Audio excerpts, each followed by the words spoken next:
वो एक सरप्राइज है जो आपने बता दी है। टिश तो कुछ रहता ही नहीं ना साढ़े। नहीं, वो हमने ट्रेलर में भी डाल दिया भाई। यार बड़ा मुश्किल सवाल है आपका, इसको इजी कर लेते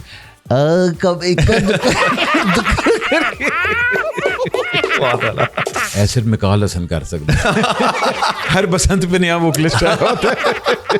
great energy and great days by the way. नहीं but now everybody is doing rap. कुछ तो बकवास भी करें मगर खैर पॉडकास्ट में सारी बीवियों को बुला के ना। यार this is a very good idea भाई। नहीं जी नहीं। एक चीज जो मैं कभी नहीं करूंगा, अंदर की बात किसी की कभी नहीं बताऊंगा दोबारा। अभी तो बता दी सारा कौन। एक चीज जो मैंने आतिफ से सीखी, मैंने कभी नहीं सोचा था जिंदगी में इस काबिल हो जाऊंगा कि मैं अहमद भाई के सामने बैठ के ये पॉडकास्ट का इंटरव्यू दूं। मैंने भी नहीं सोचा था इतने साल बाद तेरा ही बैठ के इंटरव्यू कर। अस्सलाम वालेकुम, मैं हूं गौहर मुमताज और आप मुझे देखेंगे अहमद अली भट्ट के साथ उनके प्रोग्राम एक्सक्यूज मी। अस्सलाम वालेकुम ख़वातीन हज़रात, मेरा नाम अहमद अली भट्ट है और वेलकम टू एक्सक्यूज़ मी। एक और शो, एक और शख्सियत। आज की शख्सियत बहुत ही कह लें रोमांटिक है। जो हमारा म्यूज़िकल जर्नी थी, मैंने इनकी म्यूज़िकल जर्नी अपनी आंखों के सामने देखी है। From college boys to becoming one of the biggest bands Pakistan has ever produced, the front man, and उसके साथ साथ ऑलवेज सराउंडेड बाय कंट्रोवर्सीज़। ज़िंदगी में इनके ब्रेकअप्स भी बड़े हुए हैं, लेकिन इन्होंने अपने आप को हमेशा रीडिफाइन किया है, री इन्वेंट किया है। मौसीकार भी हैं, प्रोड्यूसर भी हैं, गुलूकार भी हैं, उसके साथ साथ अदाकार भी हैं। ये लोग नहीं जानते कि इनकी जो जर्नी है वो बहुत कम लोगों ने करीब से देखी है, and I am one of them. And today I am very glad that he is taken time out, और उन्होंने कहा कि हाँ बट सब बैठते हैं, बातें करते हैं, थोड़ी पुरानी भी बातें करेंगे, थोड़ी नई भी बातें करेंगे। आपकी भरपूर तालियों में वेलकम बौहर, how are you? Thank you so much Ahmad भाई, बहुत शुक्रिया। और मुमताज़ साहब, पहले एक बात तो बताएं, ये लिप पे क्या लगा हुआ है कि ये क्या हरकतें चल रही हैं आपकी? नहीं हरकतें ठीक है। आई थिंक मैंने कुछ बहुत ज़्यादा कुछ खा लिया था तो उसका रिएक्शन है। लेकिन मैं को पहले कह दो ना, बिकॉज हमारे ट्रोल्स आते हैं कि ये क्या होंठों पे क्या हुआ। बट आपका इंटरव्यू इतना टेम्पटिंग होता है तो आई कुडंट अवॉइड इट। मैंने कहा मैं करके छोड़ूंगा इस हालत में। नहीं, मैंने इसलिए आते साथ ही आपसे पहले पूछा कि मैंने कहा कि यार कोई ऐसी चीज़ जिस पे आपने बात नहीं करी। उनका नहीं सर, आपने तो सारा कुछ देखा हुआ। हम लोगों को सब पता है, स्टोरी सबको पता है जी बिल्कुल, क्लोजली ऑब्वियसली बात है। You always been part of the controversy. मगर मैं एक चीज़ ज़रूर जानना चाहता हूँ, एक्टिंग कैसी जा रही है? Because you are now full fledge an actor. Ahmad भाई, फ्रॉम लास्ट 3 years से पहले की मैं ज़रा पीछे जाना चाहूँगा। एक्टिंग बाय चॉइस मैंने नहीं स्टार्ट की थी। मैं एक्चुअली, हम म्यूज़िक कर रहे थे और आपको पता है आपका एक बैंड है कि म्यूजिशियंस को वो लाइफ सबसे अच्छी ज़्यादा लगती है। सब सिंगर एक्टिंग पे आ गए। एग्जैक्टली। तो आई थिंक उस टाइम पे शायद एक ट्रेंड था कि जितने म्यूजिशियंस थे उनको ऑफर्स प्रोडक्शन हाउसेस से आना शुरू हो गई थी, इंक्लूडिंग लॉट ऑफ सब बैंड्स के जो लोग थे। तो नीना काशिफ का एक ड्रामा प्रोजेक्ट कर रही थी जिस पे उन्होंने मुझे अप्रोच किया, और फ़हीम बन्नी साहब का एक ड्रामा था तन्हाई। तो मैंने उनसे कहा कि यार टूर्स वगैरह होते रहते हैं तो हम इसको किस तरह मैनेज करेंगे, because I was new to it, and then I thought चले एक करके देखते हैं। मगर आपको मालूम था कि अच्छा यार मैं एक्टिंग कर सकता हूँ? बिल्कुल भी नहीं। मैं अहमद भाई एक्टिंग से बाकायदा भागता था, ठीक है ना। बट जब कॉन्सर्ट होता है 2 घंटे गए, परफॉर्म किया, बड़ा इजी, यू नो दैट कि हम वहाँ पे गए हैं, जाके कॉन्सर्ट किए, एंजॉय किया, वापस आ गए। बहुत से टूर्स हमने आपके साथ भी किए हैं। Acting is like a job, सुबह से 9 से रात 9 बजे वाली। सब्र मुझ में बहुत था, मेरा ख्याल वो मेरे काम आया, बिकॉज एक्टिंग में पूरा दिन बैठना हो, फिर अगले सीन का वेट करना हो, तो वो चीज़ मुझे उसमें बहुत ज़्यादा उसने हेल्प की। जहाँ तक एक्टिंग की बात है, वो चीज़ें आपको टाइम के साथ साथ ही आती हैं। यू नो, कहते हैं कि जिस तरह नसीरुद्दीन शाह साहब कहते हैं कि जिसको एक्टर वो होता है जिसको सबसे पहले अपना स्क्रिप्ट याद हो। लाइनें मुझे याद तो लाइन्स वगैरह, मोनोलॉग्स वगैरह मैं कर लेता था, तो उसमें फिर बहुत ज़्यादा एक अच्छा एक्सपीरियंस रहा, but it is still very tiring. उस 3 साल के बाद then I decided to shift myself towards film. ये बट सब आप बहुत पुराने जानते हैं कि हमारी जो जर्नी है ना, वो कभी भी हम खुद डिफाइन नहीं हमने की कि अब हमने कल ये करना है और परसों ये करना है। हालात ऐसे बनते गए कि वो करते। So when I was doing a lot of acting, तो फिर then there is a story, अभी फिल्म जो मैं कर रहा हूँ उसके ऊपर एक स्टोरी ऐसी थी जो दिन रात ज़रा मुझे तंग करती रहती थी। मैं लैपटॉप पे लिखता रहता था, बनाता रहता था। लिखी आपने? लिखी मैंने, लेकिन फिर शोएब मंसूर साहब ने इसको, स्क्रिप्ट डॉक्टर शोएब मंसूर साहब थे और शोएब रब्बानी, उन्होंने इसका स्क्रीन प्ले लिखा था। It's just like that, you no, you have a rough draft जिस तरह आपके सामने पड़ा है और आपको कुछ आइडियाज़ हैं, आप लिखते जाते हैं जब आपके पास टाइम होता है। बिल्कुल। तो वो 200-250 पेजेस कुछ बन गए थे, तो फिर मैंने उनसे करवाया जिनको फिल्म बनानी आती थी, जो करना चाहते थे, फिर उन्होंने उसका स्क्रीन प्ले लिखा। But this happened over, this happened, it has started happening from last 7-8 years. जो मैं जो भी कर रहा होता था, मुझे लगता था कि यार ये आइडिया मुझे करना चाहिए। ओके। तो इट इज़ जस्ट लाइक कि जिस तरह हम पढ़ रहे थे तो हमें लगा कि यार एक म्यूज़िक बैंड बनाना चाहिए। हमें नहीं पता वो गिटार कहाँ से आया, लोग कहाँ से आए, गाने ऊपर वाले ने कैसे बनाए। फिल्म, आज के ज़माने में फिल्म बनाना, मतलब जहाँ स्क्रीन्स वगैरह नहीं है, who's financing it, who's producing it? मेरे एक पार्टनर है जो यूके में होता है, खालिद इकबाल भट्टी साहब उनका नाम है। वो एक मेरे फ़ैन भी थे, म्यूज़िक के फ़ैन भी थे, और वैसे वो ज़्यादा बाहर रहते हैं, लेकिन वो पाकिस्तान की मोहब्बत में ही वांटेड टू डू कहा कि हम लोग finance something for Pakistani film industry. तो ये आइडिया उनको मैंने पिच किया। और फिर ये म्यूजिकल तो होगी, ज़ाहिरी बात है। अहमद भाई, आपको पता है म्यूज़िक के बगैर तो गुजारा नहीं है। फिल्म का नाम अभी है, एंड आपने लिखी है, और आपने मतलब इसमें कितने गाने आपने कंपोज किए या आपने और भी किसी को कंपोज? अहमद भाई, इसमें समी खान ने 1-2 गाने कंपोज किए हैं, जो एक हमारे लाहौर का एक कंपोज़र है जिसका जो बहुत ज़्यादा बीजीएम के काम है वो करते हैं।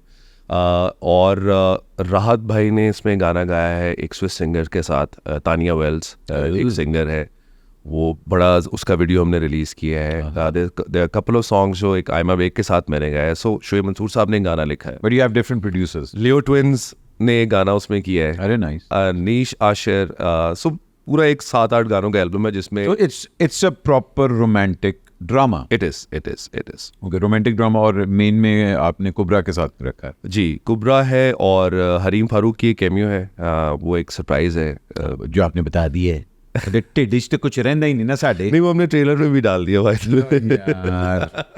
वैसा आइडिया अच्छा था, नहीं बताना चाहिए। हाँ, कैमियो में पहले ही दस्ता। मैं खैर है, टिडपोले हम सारे हैं। अच्छा, जाहिर बात है, फिल्म का रिलीज डेट जरा बता दें ताकि फिर उसके बाद हम आगे चलें। एम फिल्म ईद उल अज़हा पे रिलीज हो रही है वर्ल्ड वाइड, और ये बड़ी ईद पे। और उसके जो गाने हैं वो कुछ इस तरह से प्लान किए हैं कि since it's a musical film और कुछ ताल्लुक म्यूजिक से रहा है, तो उसके जो 5 गाने वो पहले हम रिलीज कर रहे हैं। Oh nice. यानी कि ऑन एवरी वीकेंड एक गाना हम रिलीज कर रहे हैं डिजिटल पे और टाइम कट रह गया हो ना, फिर टाइम बिल्कुल टाइम अब कम रह गया, और कोशिश है कि पहले ज़रा गानों से फिल्म की को दिखाया जाए। ताकि म्यूजिक तो हिट होना चाहिए। देखें, अगर म्यूजिक लोगों को नहीं पसंद आएगा तो फिल्म कैसे पसंद आएगी? हाँ बिल्कुल, और म्यूजिक अच्छा होना ज़रूरी है।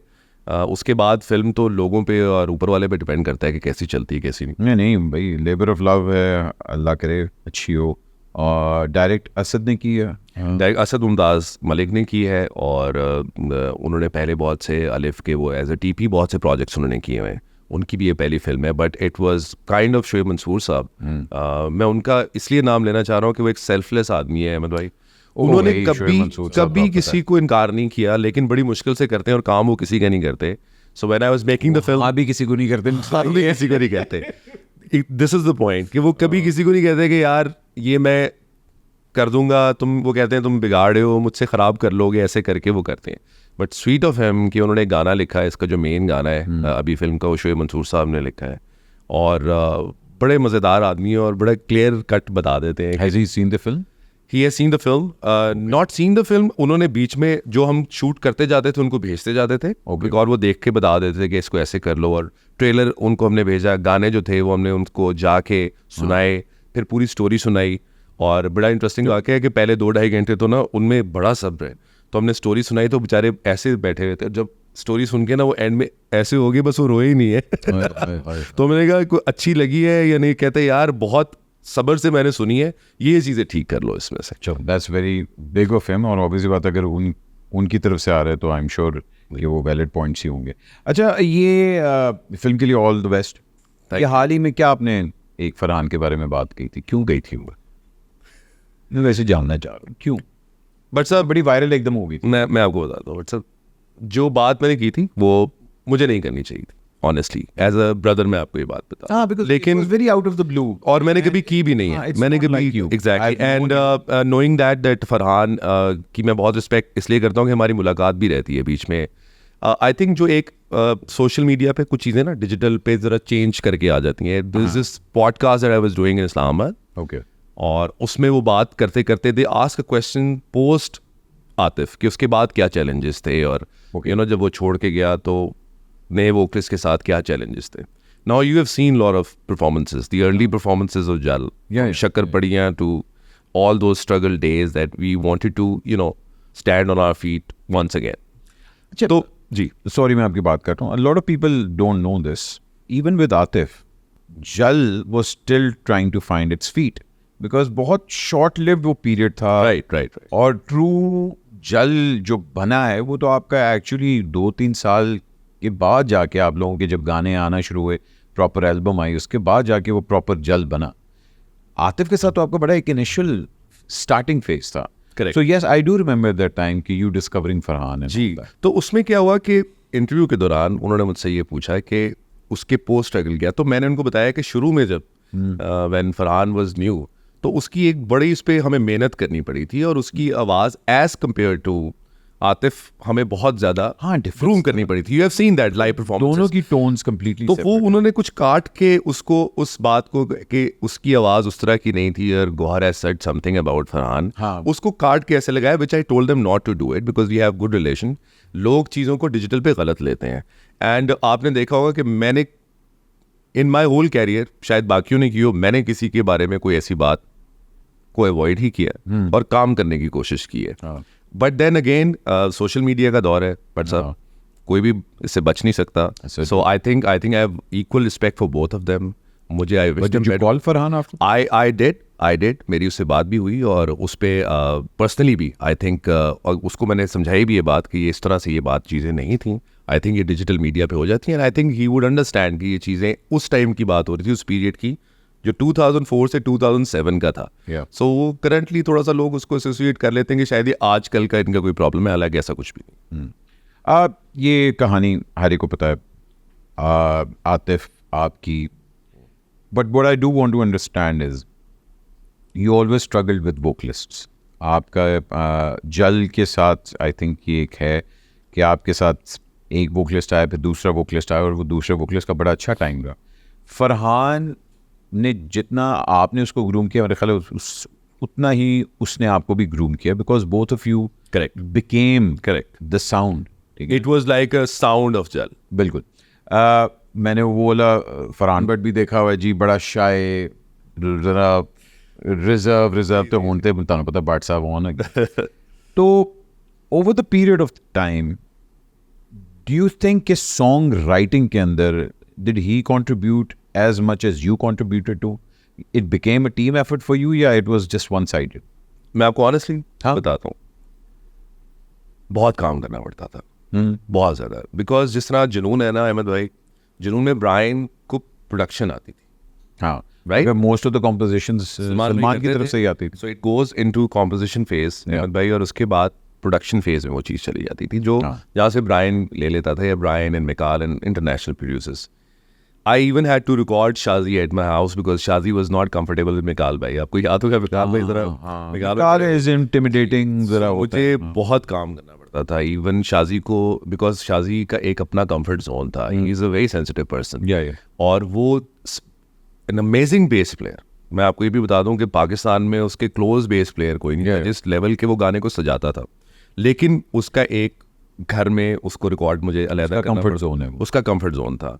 तो बैंड में यही चीज़ें होती हैं, लेकिन ये बर्डन फील होता नहीं था क्योंकि शौक बहुत था कि यार ये चीज़ है, आज वो बैठ के इसको कर लेते हैं.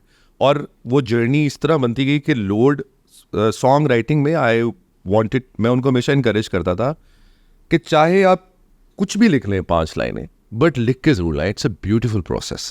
अगर आप लैपटॉप खोल के या गिटार पे कुछ करें तो एक तो आप बहुत सी सोचों से निकल के आप एक बड़ा पॉजिटिव रहते हैं. आप कोई चीज़ बना रहे हो ना, तो आपको दुनिया की कोई फिक्र भी नहीं होती, and you feel satisfied.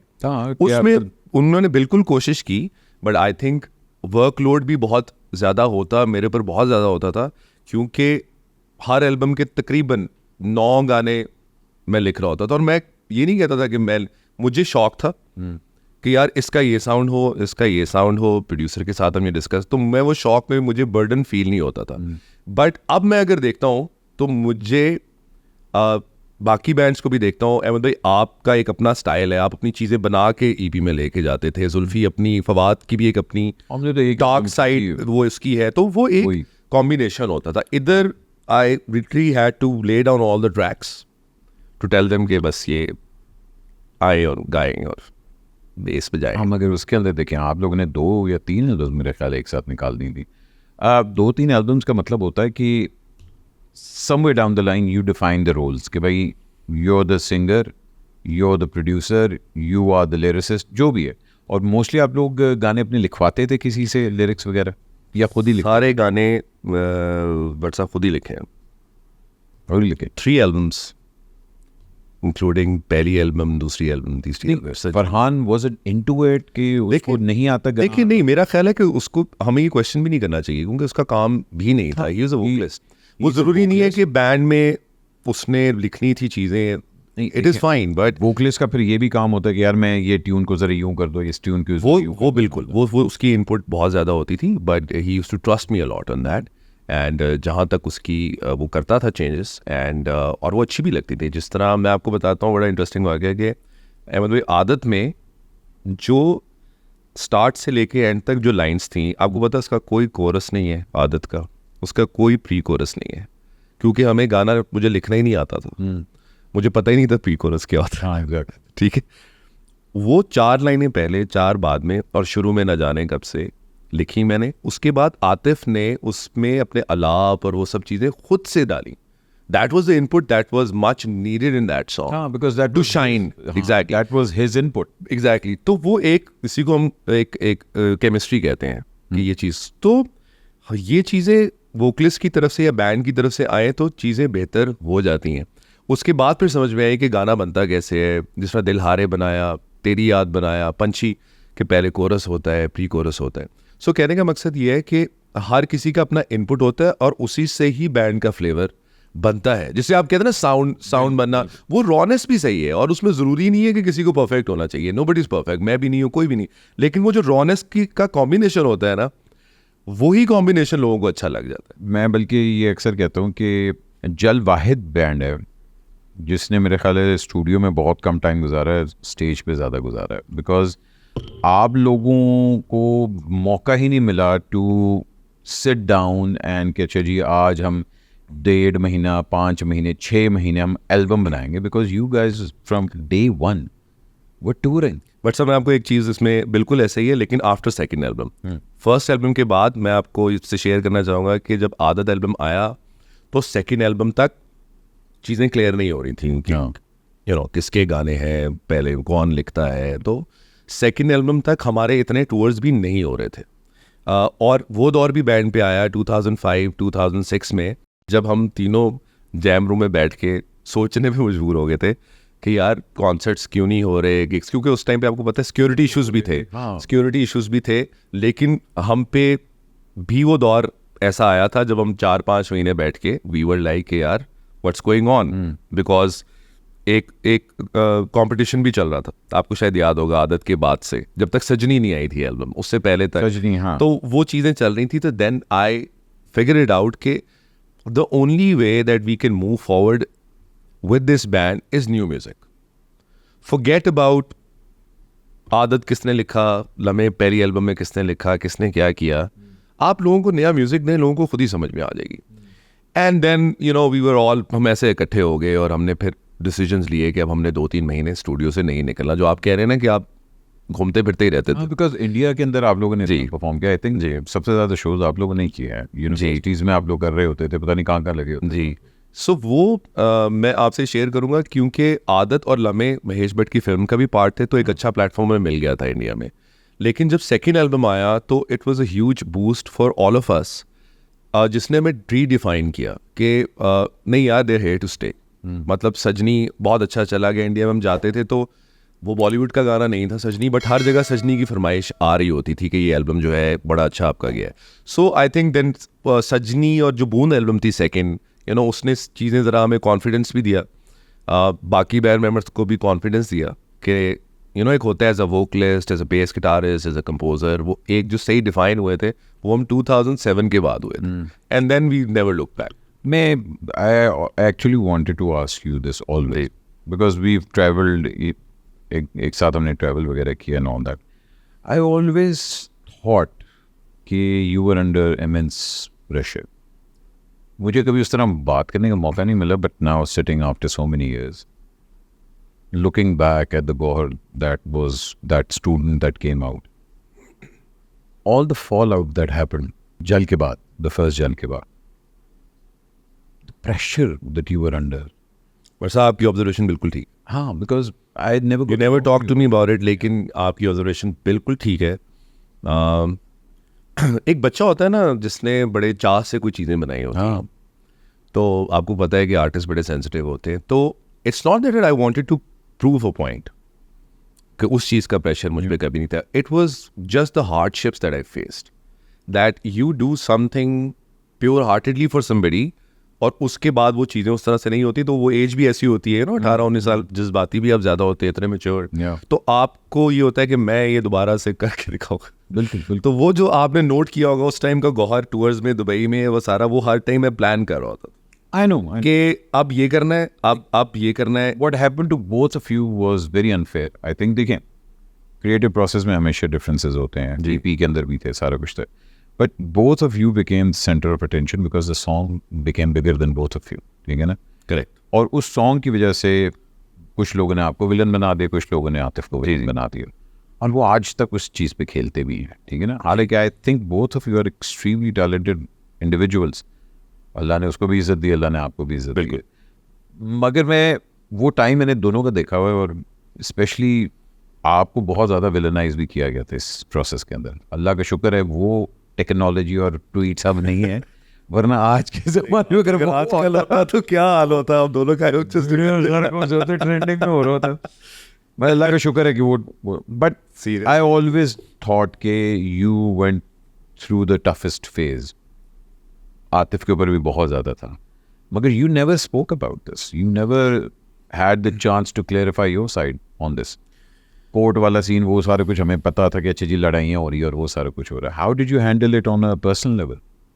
But sir, it was a struggle for me personally. But मुझे ये लगता था कि अगर आप इमोशनली अगर अपने आप को ज़रा कंट्रोल में रखें, और बजाय किसी की बातें बताने, या उसके भाई ने ऐसा किया या उसकी अम्मी ने ऐसा किया और फिर ऐसे हो गया और ये मसले थे, हम लोगों के लिए ना इंस्पिरेशन है.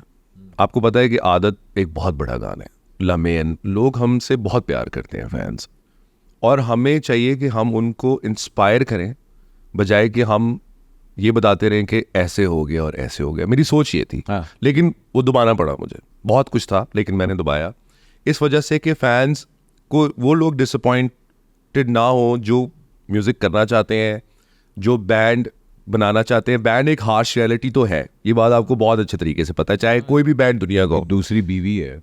एग्जैक्टली. मतलब बीवी को आपने जिस तरह रखना उसी तरह बैंड भी है, उसी तरह. तो लेकिन क्योंकि the band and music was larger than life, I did not want to go negative about anybody, and hence I wanted to prove my work through my work, my songs. तो सोच ये थी, but obviously that pressure के मैंने ये मैं दोबारा कर सकता. मुझे एक चीज़ का ज़रूर दुख है, क्योंकि आपसे मेरा एक बड़ा डिफरेंट ताल्लुक है और आप मेरे साथ भी रहे, और आप आतिफ की से भी आपकी अच्छी दोस्ती है. मुझे एक चीज़ का दुख ज़रूर है कि समीना भी ज़्यादा का एक प्रोग्राम था जिसमें आतिफ ने बहुत ज़्यादा मेरे बारे में, I think बहुत was the first time जी जी जी मैंने भी वो इंटरव्यू दिया. मुझसे भी वही सवाल होते हैं, जिस तरह बट साहब आप मुझसे सवाल करते हैं, मैं आपको खुल के बता देता हूँ, और मैं अवॉइड करता हूँ कि ना वो बात. तो उसका मुझे, और उस टाइम तक जब उसने वो इंटरव्यू दिया था तो हमारा मिलना जुलना भी बड़ा चल रहा था. हम I think that was good 8 years ago. जी 4 साल पहले की बात है जो इंटरव्यू आया. अच्छा, नहीं पहले वो उससे पहले का था जी, कोविड से पहले का. कोविड से पहले. तो उस टाइम तक हम क्रिकेट भी खेल रहे हैं, हम रात को मिल भी रहे हैं. तो वो सुन के मुझे काफ़ी हर्ट हुआ, बिकॉज वो सवाल मुझसे भी उन्होंने किए, मैंने नहीं बात की. लेकिन then Atif came up to me and he apologize कि यार वो समीना भी ज़्यादा चीज़ सवाल ही कुछ इस तरीके से करती हैं. तो मैंने कहा यार जो भी है, you should talk about my self. मेरी बुराइयाँ करो, मेरी फैमिली भी जाने की ज़रूरत नहीं है, लेकिन मेरा ख्याल है कि वो उसी दिन सॉर्ट हो गया था जब उसने कहा कि यार ये मुझसे गलती हुई है, मुझे इतना ज़्यादा समीन अभी ज़्यादा का इंटरव्यू नहीं देना चाहिए था। So again I am saying Atif ने नहीं दी, नहीं उसको कभी इसी बात उसने नहीं की। एंड आई थिंक वो अगेन अब हम बड़े हो गए हैं, अब हम 17-18 साल के तो है नहीं। लोगों को आप अच्छी चीज़ें सुना के इंस्पायर करें, बिकॉज लोग आज भी इतने फैंस, उसके भी हमारे रोज़ाना कुछ ना कुछ एक ट्यून टैग हो रही होती है। मैं घर में अभी आपको बड़ी इंटरेस्टिंग बात बताता हूँ। कल मैंने एक स्टेटस लिखा कि is anybody going to Islamabad from Lahore, please let me know. तो नीचे एक बंगाली फैन ने आके लिखा है, can you come to Bangladesh and sing Aadat. मैंने नीचे लिखा है, मैंने आप बल्कि वो मैं इनको शेयर भी करूँगा, दिखाया तो मैंने ना सर पकड़ के ना आगे ओके लिखा है। सो कहने का मकसद है वो प्यार करते हैं हमसे, और अगर हमें कहते हैं घर की बातें घर में रखनी चाहिए और उनको वही सुनाएं जिसके लिए उनको पसंद है। वरना आपको पता है आजकल वैसे ही इतनी नेगेटिविटी है, इतनी सी बात आप सोशल मीडिया पे करें वो इतनी ज़्यादा बढ़ जाती है। And I never wanted to be part of this. मुझे आप यकीन, मैं ऑनेस्टली बताऊँ, देखिए आप माशाल्लाह दोनों, बल्कि मैं कहूँगा तीनों, आतिफ, आप, फरहान, पब्लिक लाइमलाइट में रहने की एक प्राइस होती है, ठीक है ना। फिर आपकी कोई चीज़ मतलब प्राइवेट नहीं होती, तो ऑब्वियस बात है लोग वो चीज़ें फिर ढूंढ रहे होते हैं कि अच्छा किस तरह। But over the period of time हर एक ने आप लोगों की राइज एंड फॉल वगैरह देखी। मैं इसलिए ये नहीं आपसे जानना चाहता कि क्या हुआ, किसने लिखा, I have seen it all. Correct. मैं ये इस चीज़ में ज़्यादा इंटरेस्टेड हूँ, how it affected you as a person, because मेरी लाइफ में ईपी के अंदर अप्स एंड डाउन्स आए, हमारी फाइट्स वगैरह हुई, झगड़ा एक टाइम पे था कि आपको ईपी, जल, कॉल एक ईद पैकेज बना के ना कॉन्सर्ट किए जाते थे। मुझे उससे भी इख्तलाफ था कि यार ईपी का कॉन्सर्ट है तो जल क्यों साथ आ रहा है, कॉल क्यों साथ आ रहा है, तो यू नहीं होता वो शामिल बाजी हम लोग बने हुए थे। तो ईपी में भी बहुत भांड हुए, कभी हो गए, तो मैंने और फवाद ने भी इस पे ऊपर बात करी है। कभी इंशाल्लाह अगर जुल्फी के पास टाइम हो तो इस पे भी हम लोग बैठ के बात करेंगे। लेकिन यस, भांड हर जगह होती है, बट इट टीचेस अस, ठीक है। Over the period of time I have seen you grow, I have seen you develop into something completely different. तो मैं आई एम मोर कीन टूवर्ड्स के हाउ वो वाला जो ब्रेकअप था, did it effect your relationship with Farhan also, कि वो ऑब्वियसली बात है एक वोकलिस्ट से आपका ये हुआ, दूसरे वोकलिस्ट पे ट्रस्ट आने में टाइम लगता है। So how did that effect your relationship with Farhan? नहीं, मेरी उसकी बहुत अच्छी बॉन्डिंग उस मामले, हमने पास्ट को इतना वो नहीं करने दिया और बहुत अच्छी बॉन्डिंग रही। और आई थिंक 8-10-11 साल मेरे ख्याल हम साथ थे, तो वो उस चीज़ ने उसको अफेक्ट नहीं किया। इनफैक्ट 1 से 2 हो गए। हाँ, ठीक है कि हमने ये चीज़ अब ऐसे करना है, हम लोग बच्चे नहीं होते कि अब देखी जाएगी, ठीक है, वो चीज़ें और ज़्यादा चली। बट आई थिंक फरहान का भी जाने का मकसद शायद यही था कि what's next now, you know, when you are there in the band, you have won every award, best South Asian band, सारा फेवरेट आर्टिस्ट इंडिया, ये भी कर लिया, वो भी कर लिया। There is an urge to, I don't know, to go to Bollywood maybe. And what I always told him that the best thing for you is to stay with Jal and do Bollywood, because एक combination है, it's like strings and एक combination होता है जो उसमें ही सही लगता है। आपने स्ट्रिंग्स का इंटरव्यू नहीं देखा? उन्होंने भी कहा था कि भाई it came a point where said कि Exactly. हम आउटडेटेड हो जाएं। जी, हमने कहा कि लेकिन उन्होंने 35 साल के बाद जाके decide, right, we were too young to decide these things. And ये इन्फ्लुएंस होता है कि यार अब ये भी कर लिया, अब यू नो तुम भी आतिफ की तरह ये कर लो और उस तरह कर लो। सो आई थिंक वो एक चीज़ थी जो कि शायद मेरा ख्याल है he also realize at that time we were too young to be away from each other band के उसमें। सो आई थिंक वो एक प्रेशर आ जाता है। अब तो बॉलीवुड और इंडिया वैसे ही बंद है 8-9 साल से, उस टाइम चीज़ें चल रही थी और बंद ही रहना। हाँ जी, तो वो मेरा ख्याल है कि जो पास था उसने कभी हमें हॉन्ट नहीं किया, बिकॉज अगर करता तो हम आगे काम ही ना कर पाते। The only focus and concentration कि भाई इसको दोबारा से बैंड को हमने खड़ा करना है, इसका ये लेवल हमने लेके जाना है, no matter what. I think both of you, कहते फरहान और आप दोनों अब एक ऐसे स्टेज में where you are exploring other outlets also. He's doing wonders in acting, and you are also now coming out with your own film. Right. At what point do you think Farhan and you are going to come back together? Yeah, you're going to go with a new vocalist now. बड़ा मुश्किल सवाल है आपका ये। इसको easy कर लेते कब एक दुख करके बात आला। अच्छा, मैं इसको ना थोड़ा रैशनली स्टेप वाइज आपके साथ बता दूं। जब 2011, मेरा ख्याल 10-12 साल 13 साल तो हो गए हैं, and I am running the band. Situation तब आई जब एक हमें कॉन्सर्ट, जब फरहान गया तो उसके बाद हमें कॉन्सर्ट्स आ रहे थे, and when we told the organizers कि यार ये लाइनअप है, मैनेजमेंट ने कहा ये लाइनअप है, they are like we are fine with it, ठीक है। मुझे नहीं लगता कि दोबारा ये कोई एक्सपेरिमेंट करना चाहिए। अगर होना चाहिए तो रियूनियन होनी चाहिए, और नहीं होना चाहिए तो then it's fine like this, because वो चीज़ें दोबारा से करना ना बट साहब बहुत मुश्किल काम है।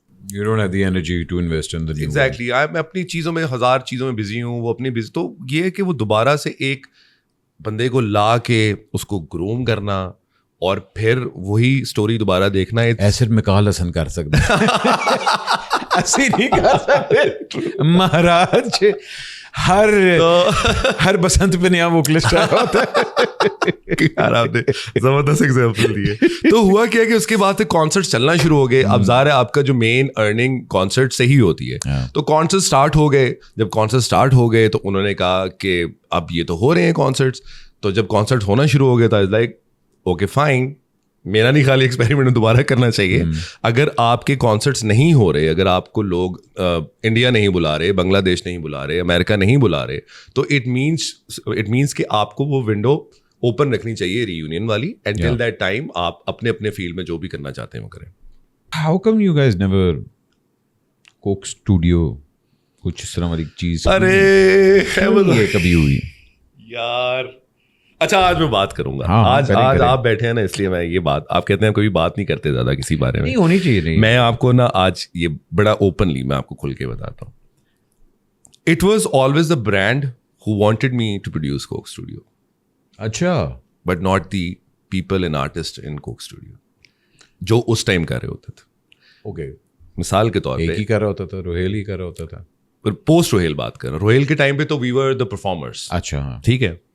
सो ब्रांड ने 2 दफ़ा ये कहा कि यार बुलाया, बिठाया, पूछा क्या प्रॉब्लम है, हम क्या करें, आप क्यों नहीं करते। मैंने कहा I would love to do it, but अगर आप मुझसे ये पूछेंगे कि फलाना प्रोड्यूसर में क्या इशू है और हम कोक स्टूडियो को कैसे इम्प्रूव करें, तो जिसकी जो कैपेसिटी है वो अच्छे ही काम कर रहे हैं। जब तक अनटिल अनलेस अगर आप मुझे कहेंगे या मैं उस कैपेसिटी में आऊँगा तो मैं आपको बता सकता हूँ, बट वो अपनी कैपेसिटी में ठीक कर रहे हैं। ओके, मुझे 2 दफ़ा कोक स्टूडियो का कहा करने के लिए ब्रांड ने, और एज अ सिंगर भी पार्टिसिपेट करने के लिए कहा, फिर एक एपिसोड भी प्रोड्यूस करने के लिए कहा।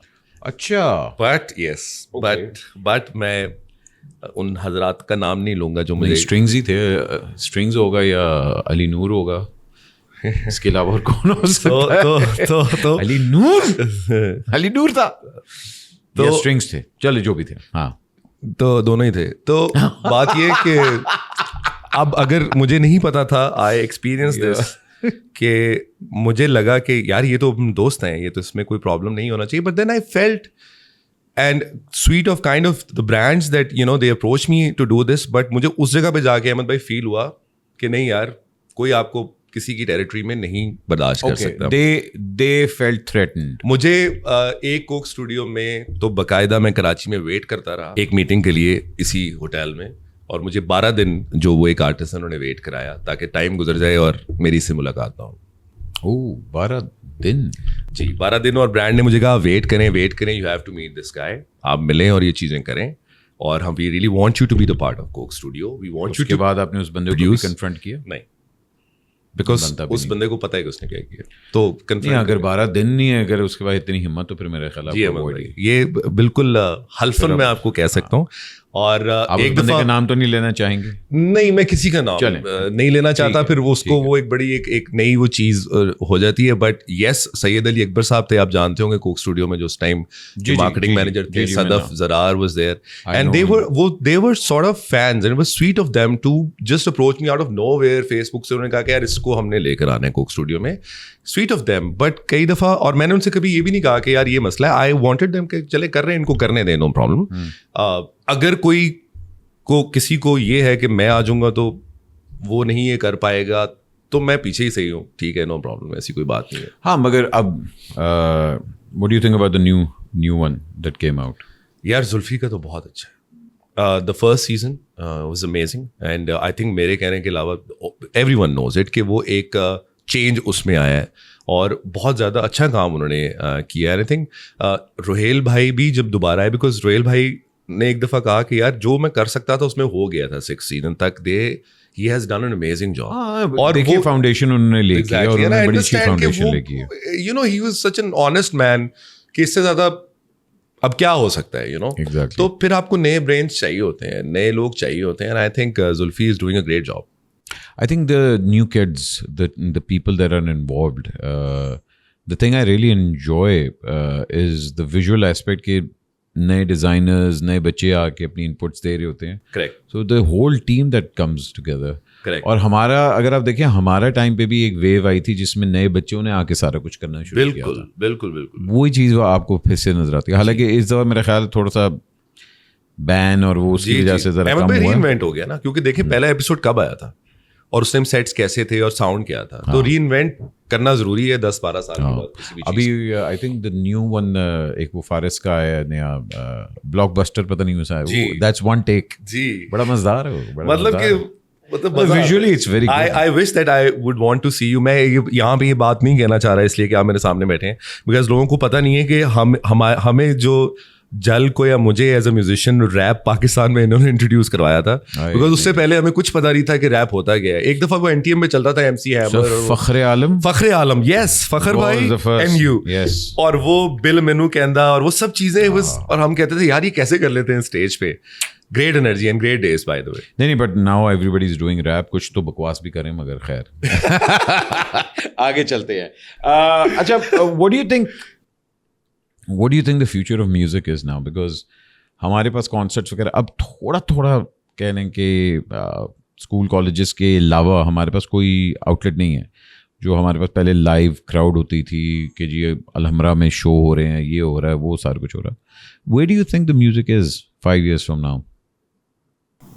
अहमद भाई, मैंने एक चीज़ सीखी है 20-25 साल के कैरियर में कि दौर कोई भी हो, मेलोडी और म्यूज़िक स्टैंड आउट करेगा. चाहे वो कैसेट CD से उठ के स्पॉटिफाई पे डिजिटल पे चला जाए, चाहे वो क्या कहते हैं उस व्यूज़ पे चला जाए. गाने अच्छे होते हैं तो हर दौर में निकल. आपने देखा वो कहानी सुनो, एक गाना आया और वो कहानी सुनो सिंपल एक चीज़ है. मुझे पता उसका यही डर था कि वो कहानी सुनो वन हिट वंडर ना हो. जी. अच्छा, जब आपका इतना बड़ा गाना हो जाता है ना तो फिर आप वन हिट वंडर में आ जाते हैं. और वो टाइम होता है जब आप कहते हैं ना कि उस टाइम पे मैंने तुम्हें देखता था, तुम्हें इतना प्रेशर क्यों था. आपको पता है क्या प्रेशर था? हमें लोग ये कहना शुरू हो गए थे कि आदत के बाद एक तुक्का लग गया, one hit wonder type scene है, बॉयज़ को म्यूजिक का नहीं है. और वाकई में म्यूजिक नहीं आता था उस टाइम पे, यूनिवर्सिटी स्टूडेंट्स थे. तो वो जो उस टाइम वो था ना, that I wanted to prove a point कि नहीं ऐसा नहीं है. देन दिल हारे आया, देन वो लम्हे और वो चीज़ें आई. तो वो एक कंसिस्टेंसी रखनी चाहिए. मुझे नहीं पता कि कैफी के और गाने भी आए होंगे, बट आपको फिर उससे बेहतर ही करना पड़ता है, राइट? बिकॉज लोग फिर ना वो एक्सपेक्टेशन बन जाती है. यस, और वो कोशिश में कोई कामयाब हो जाते हैं. आई थिंक वो भी ट्राई कर रहा होगा. आई थिंक कुछ ना कुछ तो नया लाएगा. बट दौर जो हम बात कर रहे थे कि कोई भी दौर हो, एक अच्छा गाना, चाहे वो गाना अच्छा होना चाहिए, मेलोडी अच्छी होनी चाहिए, दिल को लगना चाहिए. तो चाहे 5 साल बाद भी डिजिटल की जो ये दुनिया है ये थोड़ी और एडवांस होगी व्हाट्सएप, लाइव सेशंस होना शुरू हो जाएंगे without any buffer delay. Video sessions हो रहे होंगे, लोग बैठ के कंप्यूटर पे, कोई कराची होगा, कोई बैंकॉक होगा, एक टाइम पे रिकॉर्ड कर रहे होंगे और इस तरह के सेशंस होना शुरू हो गए होंगे. एग्जैक्टली, होना शुरू भी होंगे बाय द वे. लेकिन उसमें भी यही है कि लोगों को वही पसंद आएगा जो चीज़ अच्छी होगी, वरना लोग जल्दी से बता देते हैं कि ये चीज़ अच्छी नहीं है. एक और सा सवाल पूछता हूँ, are you a good husband? ये तो आपको मेरी वाइफ से पूछना चाहिए. मैं ये जानना चाहता हूँ क्योंकि अक्सर जो क्रिएटिव रॉक स्टार्स और एक्टर्स होते हैं ना, उनकी बीवियाँ they get to see the worst of them.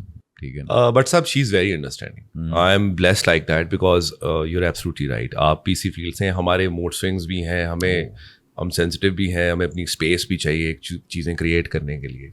But I am actually really blessed इस सीन में कि वो बहुत अंडरस्टैंड करती है, शी इज़ वेरी काम।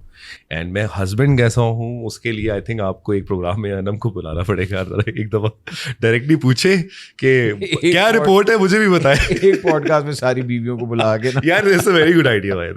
नहीं जी, नहीं कोई अच्छा आइडिया नहीं है ये। But no, how do you think her being in your life, do you run all your decisions by her कि अच्छा मैं ये करना चाह रहा हूँ, ये करना चाह रहा हूँ, स्पेशली एक्टिंग के अंदर आना और एक्टिंग के अंदर पूरी एक तरह अपने आप को मनवाना? What do you think her take is on you being an actor?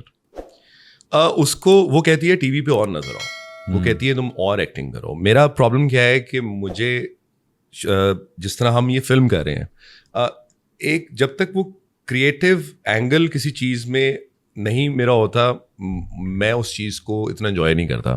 Acting में, ड्रामे में कुछ रोल्स ऐसे हैं जो मुझे बड़े पसंद है। एक मैंने ड्रामा किया था घायल, जिसमें तलत हुसैन साहब थे, लेट तलत हुसैन साहब, अल्लाह उनके दर्जात बुलंद करे।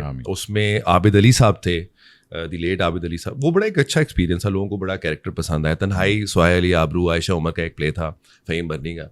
तो मैंने कैरेक्टर मैंने ये देखा लेटर ऑन कि जिसमें थोड़ा कैरेक्टर्स है ना, थोड़ी डेप्थ है, वो मैं एंजॉय करता हूँ एक कैरेक्टर में आके। वो जो बीवियों वाले और वो चीज़ें होती है ना कि लैम्प बंद कर दो, मुझे नींद आ रही है, वो रात को कहती है मैंने आपसे बात करनी है, बहुत ज़रूरी है, तो उधर मुंह करके सो जाता है। फिर सुबह वही आपने नाश्ते पे कहना है अम्मी आपने फिर बीवी को डांटा।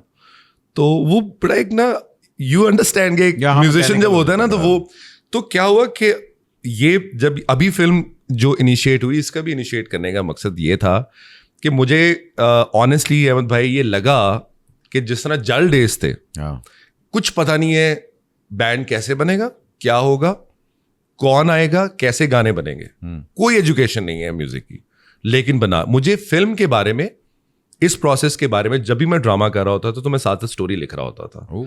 तो मुझे इसको लिखते लिखते मुझे एक वो कहते हैं इंट्यूशन कि यार इसमें मेरा दिल लग रहा है, मुझे नहीं पता कैसी जाएगी, मुझे कुछ नहीं पता। समथिंग कि जो प्योर क्या कहते हैं आपने अपनी इंस्पिरेशन जिसमें जी बिल्कुल, जिस तरह दिल है ना आपका किसी चीज को करने का फीलिंग है। तो मुझे मैंने I have taken break from the acting ड्रामे में। I would love to do dramas, वो बात नहीं है, बट क्योंकि मैं इतना इन्वॉल्व हो गया इसमें और मुझे बहुत मजा आया, बिकॉज ये एक पैशन प्रोजेक्ट बन गया जिसमें म्यूजिक भी है, 5 सूबों में शूट हो रही है, कश्मीर 2 दफा जा रहे हैं, तो एक पैशन प्रोजेक्ट बन गया जिसमें मेरा दिल बहुत लगा।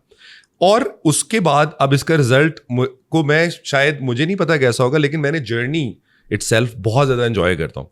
ड्रामे में अगर आप मेरी वाइफ से पूछें तो वो तो कहती है कि और ड्रामे करने चाहिए, तो right, I think वो कहती है कि और क्यों नहीं करते, और मैं बहुत ज़्यादा कम करता हूँ ड्रामा।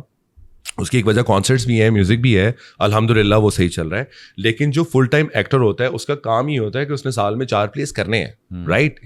वो he has to be seen everywhere. नहीं, आप 2 तो करें ना कम से कम, बिल्कुल 2 तो निकालें। तो चीज़ राइट, मैं कोशिश करूंगा कि मैं और स्क्रीन पे नजर आऊँ। बिकॉज देखिए फरहान ने अपने आप को बड़ा इम्प्रूव किया एक्टिंग कर करके। वही बात है कि रियाज कर करके एक आवाज़ आपकी बन जाती है, उसने एक्टिंग में भी बहुत मेहनत की है।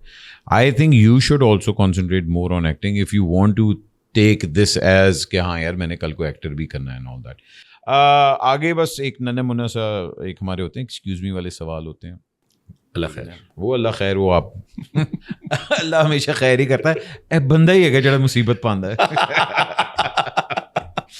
अच्छा जी, ऑब्वियस बात है, अगर आपने किसी चीज़ का जवाब नहीं देना आप कह सकते हैं बट साहब एक्सक्यूज मी, ठीक है ना? एक चीज़ जो मैं कभी नहीं करूँगा। नहीं, मैं हर चीज़ करूँगा, क्या मतलब है? दूसरी शादी कर ले तू, अल्लाह माफ तो करे। फिर ना तो फिर कौन सी एक ऐसी चीज़ है जो मैं नहीं करूँगा? कौन सी ऐसी चीज़ है मैं नहीं करूँगा? मैं किसी के बारे में अंदर की बात किसी की कभी नहीं बताऊँगा दोबारा। अभी तो बता दी सारा कोक स्टूडियो का। तो इसके बाद नहीं बताऊँगा ना। ये आप बैठे हुए तो मैंने बोल दिया। अच्छा जी, एक चीज़ जो शायद मैं कभी ट्राई करूँ, चलो ये भी कर लेते हैं। नहीं, मैं और कुछ नहीं ट्राई करूँगा। ओके, एक गाना जो मैं रिकम्पोज करना चाहूँगा, रिकम्पोज अपना गाना। नहीं कर पाऊँगा, नहीं होगा, नहीं कर पाऊँगा। ये कोई ऐसा गाना, मतलब अपना ही गाना, क्या है ये वाला पार्ट मुझे उसका अच्छा नहीं लगता है, ये शायद ये बेहतर हो सकता है। नहीं, ऐसा भी कोई पार्ट, ऐसा कोई भी नहीं। ओए होए क्या बात। अच्छा, एक अपना गाना जो मैं चाहता हूँ कोई दूसरा सिंगर गाए, या मैं देखना चाहता हूँ कि यार इसकी आवाज़ में बड़ा अच्छा लगेगा? मुझे लगता है कि तेरी याद एक गाना है जो शायद अरिजीत की आवाज में सुनना चाहूँ। ओह, तेरी याद कौन सा वाला था वो? तेरी याद। ओह, अरिजीत, अरे वाह, वेरी नाइस। अच्छा जी, मुझे म्यूजिक इंडस्ट्री की सबसे बुरी बात क्या लगती है? म्यूजिक इंडस्ट्री की बुरी बात मुझे उनकी इनसिक्योरिटी लगती है। Insecurity as in? यही जो मैंने आपको बताया। हाँ, कि लोग एक दूसरे देखें, अगर कंबाइन चीज़ें हो ना, अगर हम सब काम मिल के करें तो म्यूज़िक इंडस्ट्री बहुत आगे भी जा सकती है। अनफॉर्चुनेटली ऐसा नहीं हुआ। इन टर्म्स ऑफ एसोसिएशंस भी बनी, आपको पता है सारी वो चीज़, पूरी एक्सरसाइज मैंने और अली ज़फ़र ने इतने साल की और उसका कोई रिजल्ट नहीं आया। सो मुझे लगता है कि उन चीज़ों से निकल के जो हमारे बाकी मुल्क के जो उन्होंने जिस तरह से सारी चीज़ें बनाई हुई हैं, एसोसिएशंस बनाई हुई हैं, they will really help our music industry in taking a stand in front of all those platforms जो शायद हमें पायरेटेड चीज़ें चलाते रहे हैं, वो चीज़ें करते हैं। बहुत पहले पाकिस्तान में हो जाना चाहिए था। तो मुझे पर्सनल एक्सरसाइज से अहमद भाई ये लगा कि ये चीज़ होनी चाहिए, ठीक है, और ये सीनियर्स का ही काम था जो इसको करते, ताकि ये चीज़ें और बेहतर हो जाती हैं। डिसीजंस एज एन इंडस्ट्री आने वाले जो नई लॉट आ रही है उनके लिए बहुत आसानियाँ हो जाती। एक चीज जो मैंने आतिफ से सीखी,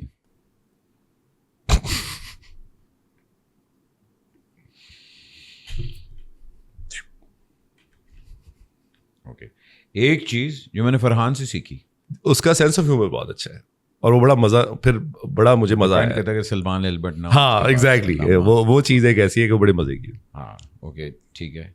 एक चीज जो मैं वाकई ही अपनी बदलना चाहता हूँ, ओवर थिंकिंग। बिकॉज सिंस जब आप चीज़ें बना रहे होते हैं, हमारे मतलब ब्रेन ऐसा ट्यून हो जाता है कि आपको 4 एंगल से सोच रहे होते हैं। इवन आपने गाना भी बनाना है, then you also think a lot of things from that perspective as well. वो मैं शायद चेंज करना चाहता हूँ। अच्छा ओके। एक मेरी आदत जो मेरी बीवी को मेरी सख्त नापसंद है, काम में बहुत ज़्यादा इन्वॉल्व होना। और एक गाने को वो कहती है कि एक गाने को कर लिया है ना, बना लिया है, उसको दोबारा जाके क्यों ऑन करके उसमें ये चीज़ें चेंज करते तो वो कहती है बस जो बन गया उसको वैसे ही रहने दिया करिए। एक चीज़ जो मैं अनलर्न करना चाहता हूँ। नहीं, I think everything was a great learning experience. करनी चाहिए, अच्छी बुरी। अगर कभी मुझे मौका मिले तो मैं इस सिंगर के साथ ज़रूर कोलैबोरेट करूँगा। अली सेठी बहुत अच्छा है। अली सेठी, अब देखें जिस तरह गाने कुछ एक आरज़ू या Teri Yaad, I was too young to write those songs because वो बड़े गज़ल ओरिएंटेड गाने थे। एक आरज़ू और तेरी याद टाइप ना, प्रॉपर 8-8 मिनट के गाने। तो वो अली सेठी का एक स्टाइल है and I really like him. उसकी आवाज़ बहुत। हैव यू मेट अली सेठी? या, अ lot of times, a lot of Punjabi मजाक और वो वाला सीन, वो आप तो जानते हैं कि वो कोट के पी के क्या बात है। अच्छा जी, आज वाला गौहर पहले जल वाले गौहर को क्या नसीहत करेगा? कि जितनी मेहनत भी करनी चाहिए अपने ऊपर करनी चाहिए। किस चीज पे मेहनत? गिटार पे मेहनत, अपने पे, मतलब जो भी मेहनत है आपकी, क्राफ्ट पे मेहनत। क्राफ्ट पे मेहनत करनी चाहिए। ओवरऑल क्राफ्ट पे अपने ऊपर मेहनत करनी चाहिए, किसी पे नहीं करनी चाहिए। मैंने कभी नहीं सोचा था कि मैं जिंदगी में इस काबिल हो जाऊंगा कि मैं अहमद भाई के सामने बैठ के ये पॉडकास्ट का इंटरव्यू दूंगा। मैंने भी नहीं सोचा था कि मैं इतने साल बाद तेरा ही बैठ के इंटरव्यू करता। और मैं एंथनी हॉपकिंस दा सोचदा पिया सी।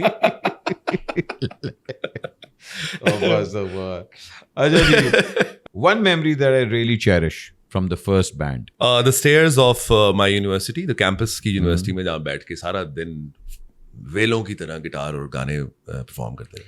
और एक गाना जो मैं अपना दोबारा नहीं गाना चाहता यार, इट केम अ पॉइंट। हाँ है, बिल्कुल है। एक जो गाना है जो एक्चुअली लेटली कॉन्सर्ट्स में ना, लाइयाँ की बहुत ज़्यादा रिक्वेस्ट आती है। तो एक ड्रामा था उसमें लाइयाँ, उसमें 4 गाने थे। तो डायरेक्टर साहब ने कहा तुम ये लाइयाँ भी गाओ एक। हाँ। तो मैंने वो गा दिया। तो वो बहुत ज़्यादा उसकी रिक्वेस्ट है, ब्यूटीफुल सॉन्ग। तो लेकिन जब कॉन्सर्ट की पेस अहमद भाई यहाँ पे होती है ना, तो एकदम वो रिक्वेस्ट आ जाती है कि लाइयाँ प्लीज सुना दें, तो हमें वो पेस डाउन करनी पड़ती है कॉन्सर्ट में और स्लो करके वो जरा। हाँ, मगर वो फिर लड़कियों का भी तो होता है ना। अच्छा, क्योंकि आप एक रोमांटिक इंसान है और आपने बड़ी रोमांटिक औरतों ये के आपको साथ किसने भी- बताया? सर, रोमांटिक गाने लिख रहे हैं उनके, मतलब कोड़े मारने वाले गाने तो नहीं तू लिख रहा ना, तूने फितरत तो नहीं लिखा ना भाई। नहीं, वैसे ही जाना चाह रहा हूँ, हमारी बात नहीं हुई ना इस बारे में। हाँ, नहीं, आप बड़े रोमांटिक इंसान है, इसलिए मैं चाह रहा हूँ, और आपने बड़ी हीरोइंस के साथ भी काम किया, इसलिए कुछ फूलों के नाम लूंगा। कौन सी हीरोइन आपके माइंड में आती है ये आपने बताना है, ठीक है ना। सबसे पहले गुलाब का फूल। कुबरा खान। गेंदे का फूल।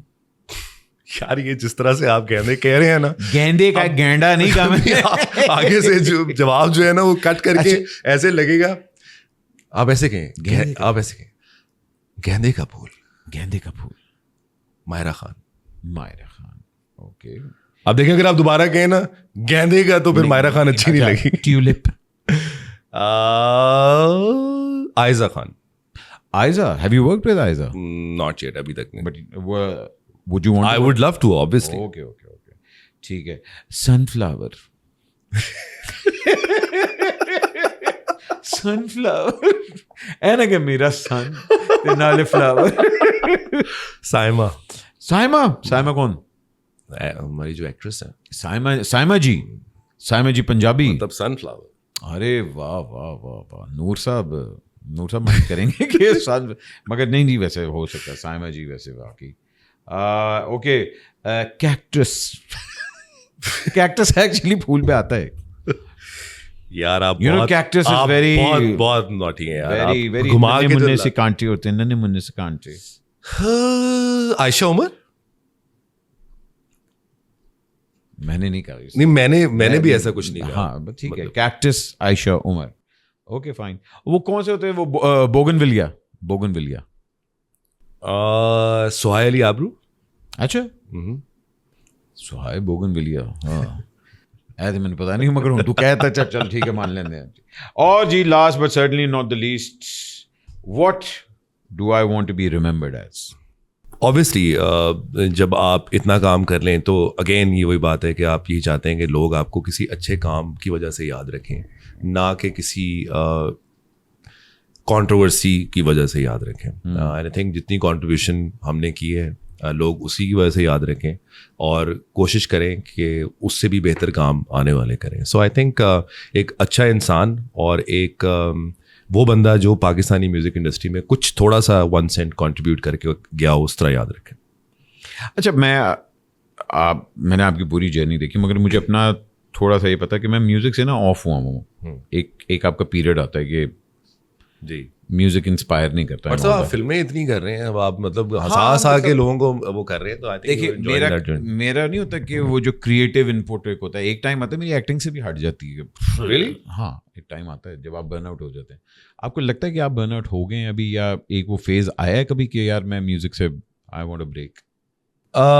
नहीं, बिकॉज अभी भी जब जिस तरह अभी हम फिल्म कर रहे थे, तो इसका म्यूजिक करने में मुझे बहुत, बिकॉज ये फिल्म का म्यूजिक था, मेरे लिए बहुत सी चीज़ें नई सीखने के लिए थी। BGM है, फॉलीज हो रही हैं साउंड पे, तो मुझे इस नई लर्निंग में लर्न करके बहुत मज़ा आया। मुझे लगता है कि म्यूज़िक जो है वो तो है ही है, राइट? और वो किसी भी दौर में, चाहे पहले वो जल था, आज वो अभी फिल्म है या नए गाने हैं, वो तो रहेगा ही रहेगा। But you enjoy the creative process rather than the it's the food for your soul basically. मतलब कि अगर आपको ये कहा जाए कि यार ये एक चीज़ है, ये बना के लेकर आए, एक पेंटिंग है या वो है, तो आपको उस प्रोसेस में मज़ा आता है। ये मज़ा नहीं आता कि इससे पैसे कितने बनेंगे या इसको लोग पसंद करेंगे या नहीं करेंगे। और बट सब ऑनेस्टली जब 16-17 साल के भी थे ना, तो लगता था कि यार ये मज़ा बड़ा आ रहा है काम करके। गलत गिटार पकड़ के या गलत गा के या गलत आपको तो पता है कि शुरू में एक दफ़ा मुझे याद है, बड़ा इंटरेस्टिंग वाक़या, बल्कि मैं आने से पहले गाड़ी में वलीद को बता रहा था कि हम जब दोबारा से हमारा बैंड बना, तो हम एक साउंड चेक पे गए शक्करपड़िया में। तो वहाँ पे हम साउंड चेक कर रहे थे और EP का भी कॉन्सर्ट था, तो हम साउंड चेक करके पीछे आए हैं, तो बट सब आए गए थे, एक ही कितना है तुसी।